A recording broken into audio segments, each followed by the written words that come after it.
అంటే చాలా మంది వెళ్ళిండ్రు, బట్ అత్యధిక రోజులు జైలుకి వెళ్ళిన చరిత్ర ఉన్న మా ఖలీల్ భాయ్కి ఉద్యమం సమయంలో ఆయనకు ఎన్నో సంబంధాలు వచ్చినాయి. బట్ నాకు ఉద్యమమే ముఖ్యమని చెప్పి అప్పుడు పెళ్లి చేసుకోలే మా ఖలీల్ భాయ్. అదేవిధంగా ఒక జేఏసీ ఏర్పరిచి అంటే అందరినీ ఒక తాటి మీదకి తీసుకొచ్చిన మా వెంకన్నకు, అదేవిధంగా మా ఆనందన్న ఇంతకుముందు మల్కాజ్గిరి నియోజకవర్గానికి ఇక్కడ ఎక్స్పీరియన్స్ ఉంది.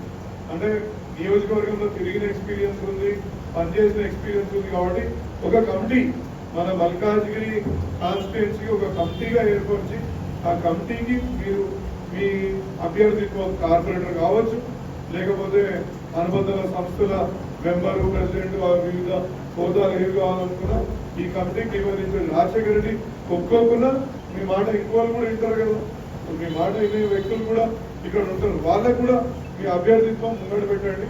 అంటే పారదర్శకంగా టోటల్ ట్రాన్స్పరెన్సీ తోటి కమిటీలు వేసుకుందాం. ఎవరు పెత్తనం లేదు, ఎవరు తక్కువ లేదు, ఎవరు ఎక్కువ లేదు అనే ఉద్దేశంతో కమిటీకి ఇక్కడ యువకుడు అయినటువంటి అరుణ్కి కూడా ఎందుకు అవకాశం ఇస్తున్నామంటే, జనరల్ గా మన దగ్గర యంగ్స్టర్స్ వచ్చినప్పుడు ఇప్పుడు సాయి కానీ, మా చారి గారు కానీ, మా భరత్ కానీ ఇట్లా వచ్చినప్పుడు వాళ్ళ మాట ఎవరు జనరల్ గా వినరు.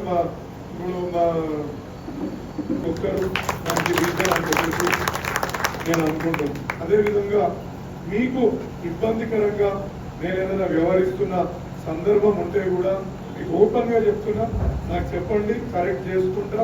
ఒకవేళ మీరు ఇంత మంచిగా పనిచేస్తూ అనుకుంటే ఇప్పుడే రిజైన్ చేయడానికి కూడా నేను వెనుకపోను. ఎందుకంటే మీ బలంతో గెలిచినాం కాబట్టి మీ సూచనలు తప్పకుండా తీసుకుంటా, మీ సూచనలతోనే ముందుకెళ్తాననేసి ఈ సందర్భంగా మీకు క్లియర్గా క్లారిటీ. అంటే నాకు ఒకటే ఉంటుంది, నేను జనరల్గా నేను కాలేజీలు నడిపించినప్పుడు మా స్టూడెంట్ల ముందర నాకు ఒక ఫిలాసఫీ ఉంటుంది, తలకాయ కిందికి వేసుకోవద్దు, చేతులు కట్టుకుని ఆడవచ్చి మిమ్మల్ని ఒక కేకులు కట్ చేయండి ఊర్లంతా అని మీరు గర్వంగా ఫీల్ అవుతారు అనుకుంటేనే నేను ఇలా కొనసాగడానికి ప్రయత్నం చేస్తా. ఇంకా దాని తర్వాత తద్వారా ఇంకా కష్టపడడానికి ప్రయత్నం చేస్తాను. ఒకటి రెండు సందర్భాలలో నేను ఎక్కడైనా మీరు పిలిచిన దావత్లకు నేను రాకపోవచ్చు.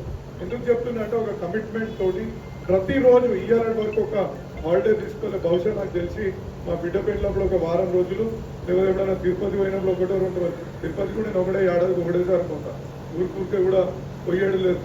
జనవరి 1 రావచ్చు, లేకపోతే పండుగ దసరా రావచ్చు, రంజాన్ రావచ్చు, క్రిస్మస్ రావచ్చు. నేను నా ఆఫీస్లో 9 గంటలకు టెన్షన్గా ఆడ కూర్చొని ప్రతి ఒక్కరికి అందుబాటులో ఉండడానికే ప్రయత్నం చేస్తాను.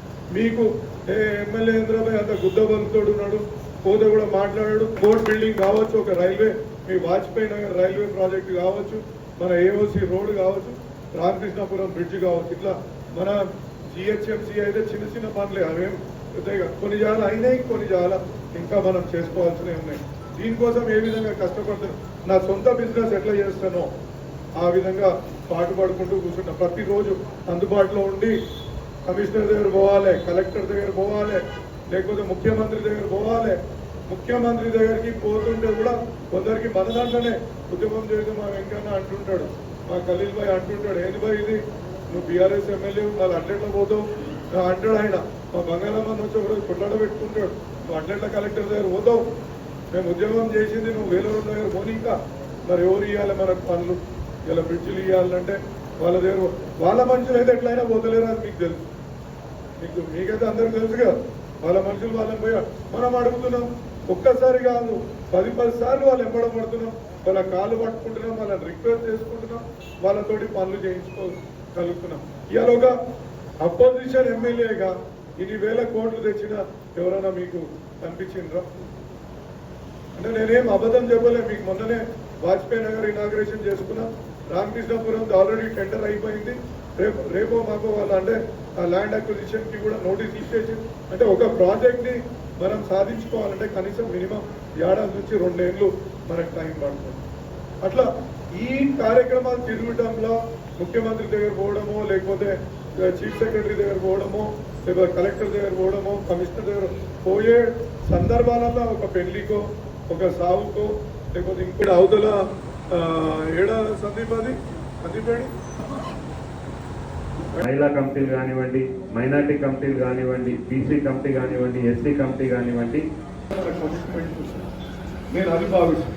ఎందుకు చెప్తున్నా అంటే మొన్న నా కొడుకుతో చాలా ఆపరేషన్, నెల రోజులు నేను ఒక్క రోజు కూడా వాడు హాస్పిటల్ ఉంటే ఒక్క రోజు కూడా నేను మా భార్యకి చెప్పిన, నేను పొద్దున్న లేస్తే నాకు ఒక బాధ్యత ఉంది, నా బాధ్యత ఇన్ని వేల మందికి నేను చేయాల్సిన అవసరం ఉంటుంది, ఒక్క రోజు కూడా ఒక ఫైల్ ముట్టుకోవడానికి వీలు ఉండదని చెప్పి నా కొడుకుది ఆపరేషన్ అయినా కానీ నేను జోహార్ తెలంగాణ